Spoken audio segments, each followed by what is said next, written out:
You're listening to the Jonker Talk podcast. This podcast is brought to you by MC242 IPR MSA UiTM Malacca chapter as an assignment for PRO549. Remember, Jonker Walk is a place. Jonker Talk is us.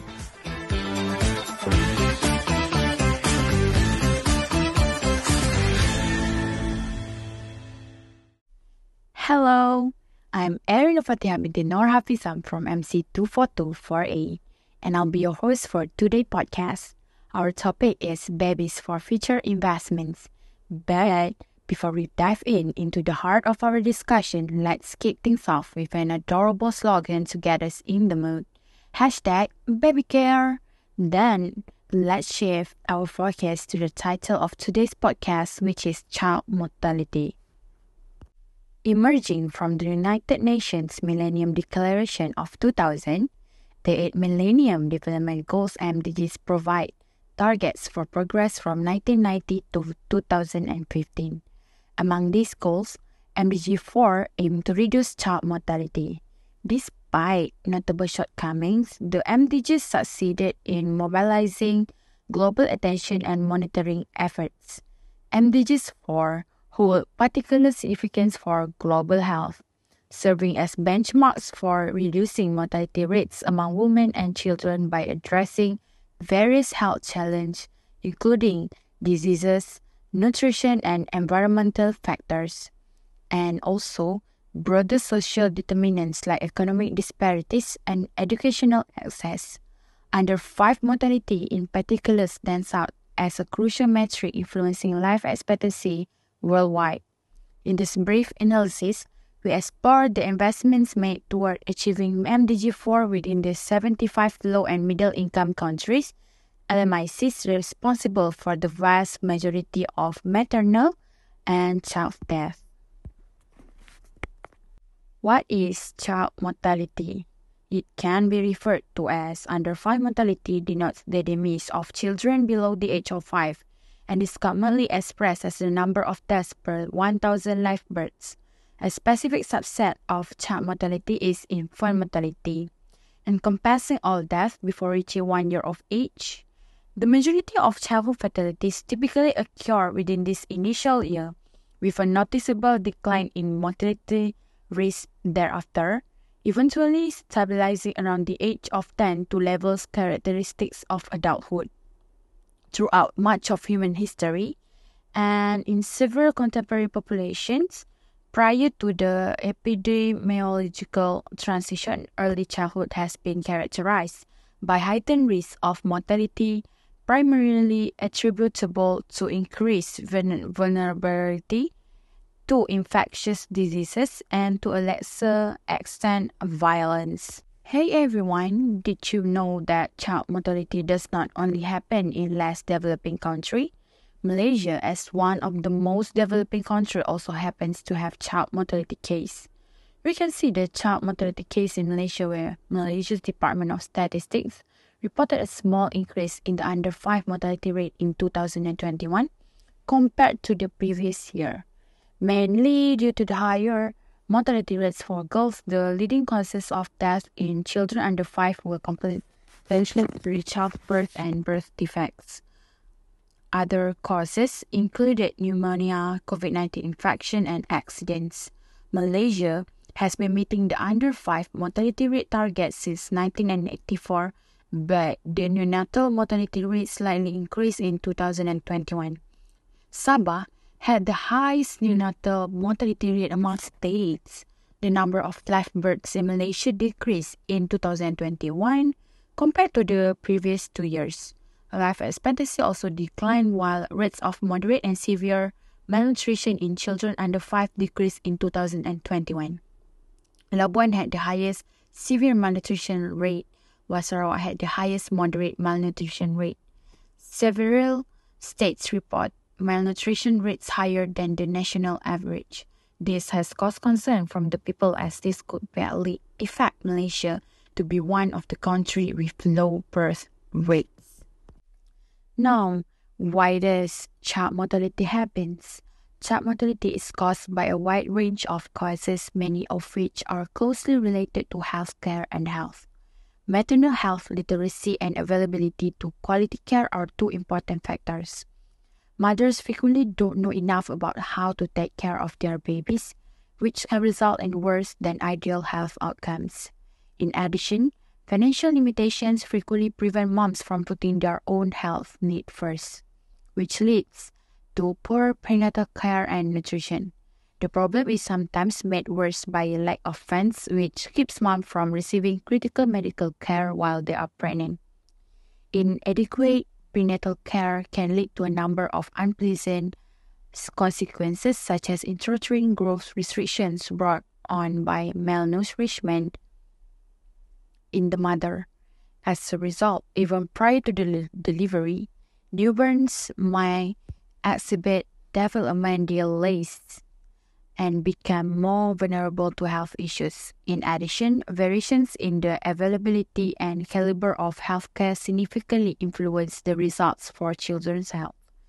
Timely medical treatments, which are essential for guaranteeing the well-being of mothers and children, are hindered in marginalized communities due to the scarcity of healthcare facilities and qualified healthcare personnel. Furthermore, societal and cultural factors can reinforce obstacles to getting medical attention, which would then feed the cycle of a lack of healthcare and poor health outcomes for kids. Resolving the complex issues surrounding child mortality requires an all-encompassing strategy that includes education, financial assistance, and the development of the healthcare system. Merely providing women with the essential information and tools for achieving the best possible health for both themselves and their children, as well as promoting fair and equal access to high-quality medical care, can significantly reduce the devastating impact of child mortality on global communities. Another factor causing child mortality is caused by abortion. In Malaysia, abortion is strictly regulated by the Penal Code and is only permitted under certain circumstances, particularly if it is deemed unnecessary for therapeutic reasons. Following a prenatal diagnosis, abortion is considered illegal unless it meets the statutory criteria outlined by the law. In case where a woman believes she was denied the opportunity to terminate her pregnancy due to medical negligence, a wrongful birth lawsuit may be viable if it can be demonstrated that a legal abortion could have been performed.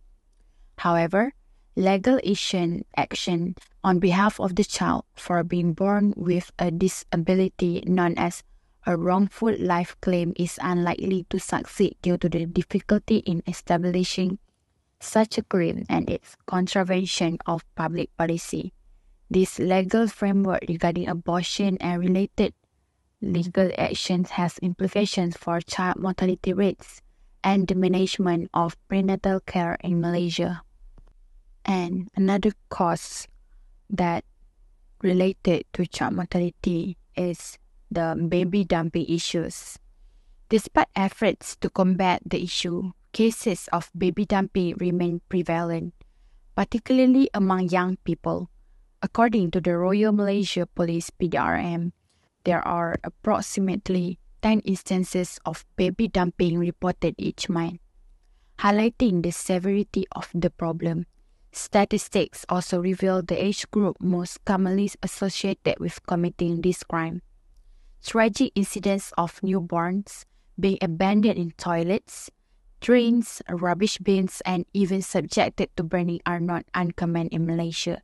You guys can also see where the baby are being thrown out of the window from a tall building. In Malaysia, the baby dumping cases has goes around so much, especially when the mother are teenagers. So now guys, let's dive into some practical solutions to prevent child mortality from worsening in Malaysia. Let's talk about the real ways we can make a difference and ensure every child has a fighting chance at a healthy life. Initially, it's crucial to start by setting up healthcare programs that specifically cater to financially disadvantaged pregnant mothers. These programs should make it easier for these mothers to attend their monthly checkups, ensuring that both they and their babies receive the necessary care and attention. Additionally, we need to focus on educating mothers about the benefits of breastfeeding and providing support to help them establish proper breastfeeding techniques. This not only ensures that infants receive essential nutrients directly from their mothers, but also help to strengthen the bond between mother and child. By prioritizing these straightforward yet impactful interventions, we can improve health outcomes for both mothers and babies, reducing the risk of preventable illness and promoting overall well-being within the community. Creating a hotline exclusively dedicated to providing support and guidance for mothers regarding their babies would be a valuable initiative too. This hotline would serve as a readily accessible resource for mothers to seek advice, ask questions, and address any concerns they may have about their infants' health and well-being. By establishing such a hotline, we can offer a personalized and compassionate approach to maternal care, ensuring that mothers feel supported and empowered in their journey of nurturing their babies. This service will not only provide reassurance to mothers, but also contribute to early intervention and preventive healthcare measures, ultimately fostering healthier outcomes for both mothers and their little ones. As we conclude, let's come together in a collective endeavor to address the pressing issue of child mortality. As we dive into the theme of babies for future investments, it becomes increasingly apparent that investing in the well-being of our infants is not just a choice but a necessity. The future of our society hinges upon the health and vitality of our youngest members. Therefore, it falls upon us to prioritize the nurturing of healthy babies who will one day assume the mantle of leadership. This is not merely a responsibility, but a profound opportunity to shape a brighter tomorrow. In embracing this mission, let us pledge our unwavering commitment to providing the requisite support and resources essential for safeguarding the health and development of our precious little ones. By prioritizing maternal and child health initiatives, implementing robust healthcare programs, and fostering environments conducive to holistic growth, we can lay a solid foundation for the future prosperity of our communities. Today's podcast has provided us with an opportunity to reflect on the critical importance of investing in our babies. However, our journey toward ensuring a better future for generations to come does not end here. It is an ongoing endeavor that demands sustained dedication and collaborative effort from all sectors of society. As we bid farewell for now, let us carry forward the spirit of today's discussion into our daily lives. Let us advocate for policies that prioritize maternal and child health, support initiatives that promotes access to quality healthcare for all, and champion the rights of every child to thrive and flourish. Thank you for joining us on this insightful journey. Until we meet again, take care, stay informed, and continue to be advocates for the well-being of our youngest generation. Goodbye for now, and may we all play a part in shaping a brighter future for our babies and the world they will inherit. Thank you!